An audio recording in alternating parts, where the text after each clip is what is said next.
Voici l'audio du commentaire concernant Jacques, chapitre 1, les versets 16 à 22. Ne vous y trompez pas, mes frères bien-aimés.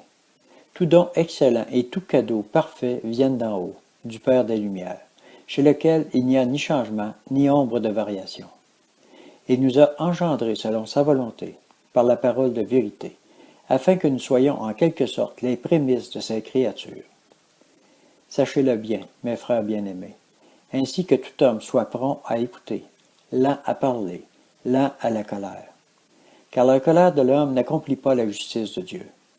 C'est pourquoi, rejetant toute souillure et tout excès de méchanceté, recevez avec douceur la parole qui a été plantée en vous et qui peut sauver vos âmes. Pratiquez la parole et ne l'écoutez pas seulement, en vous abusant par de faux raisonnements. Commentaire. Hébreux, chapitre 13, verset 1. Persévérez dans l'amour fraternel. Verset 22. Pratiquez la parole et ne l'écoutez pas seulement, en vous abusant par de faux raisonnements.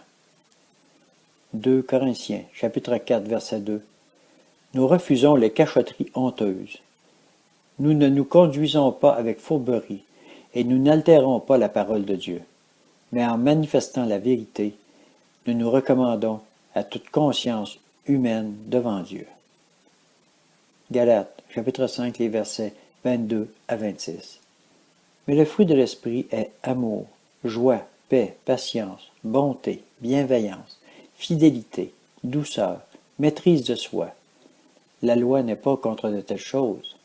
Ceux qui sont en Christ Jésus ont crucifié la chair avec ses passions et ses désirs.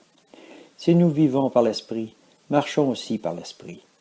Ne devenons pas vaniteux en nous provoquant les uns les autres, en nous portant envie les uns aux autres. Jean, chapitre 15, les versets 1 à 8. Moi je suis le vrai cep, et mon Père est le vigneron. Tout sarment qui est en moi et qui ne porte pas de fruit, il le retranche. Et tout sarment qui porte du fruit, il l'émonde, afin qu'il porte encore plus de fruits. Déjà vous êtes émondés à cause de la parole que je vous ai annoncée. Demeurez en moi comme moi en vous. De même que le sarment ne peut de lui-même porter du fruit s'il ne demeure sur le cep, de même vous non plus si vous ne demeurez en moi. Moi je suis le cep, vous les sarments.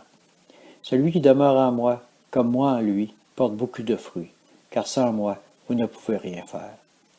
Si quelqu'un ne demeure pas en moi, il est jeté dehors comme le sarment et il sèche. Puis l'on ramasse les sarments, on les jette au feu et ils brûlent. Si vous demeurez en moi et que mes paroles demeurent en vous, demandez tout ce que vous voudrez, et cela vous sera accordé. Mon Père est glorifié en ceci, que vous portiez beaucoup de fruits, et vous serez mes disciples.